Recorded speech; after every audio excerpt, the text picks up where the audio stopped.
امام جعفر صادق علیہ السلام کی کرامات۔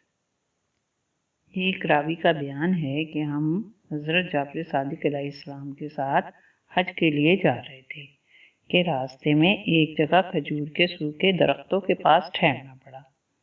امام جعفر صادق نے زیر لب کچھ پڑھنا شروع کر دیا جس کی مجھے کچھ سمجھ نہ آئی۔ اچانک آپ نے سوکھے درختوں کی طرف منہ کر کے فرمایا، اللہ نے تمہیں ہمارے لیے جو رزق دیا ہے اس سے ہماری دعوت کرو۔ میں نے دیکھا کہ جنگلی کھجوریں آپ کی طرف جھک رہی تھیں جس پر تر کھجوریں لٹک رہی تھیں۔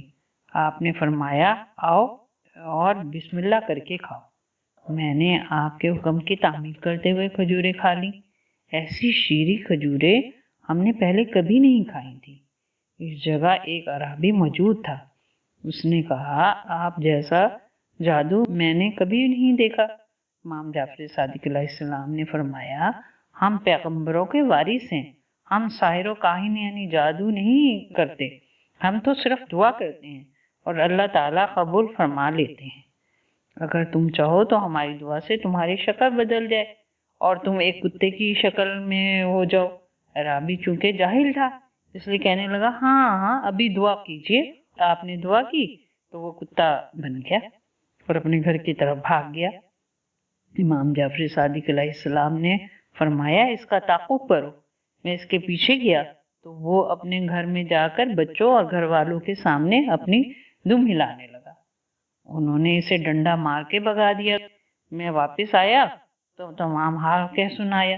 اتنے میں وہ بھی آ گیا اور امام جعفر صادق علیہ السلام کے سامنے زمین پر لوٹنے لگا۔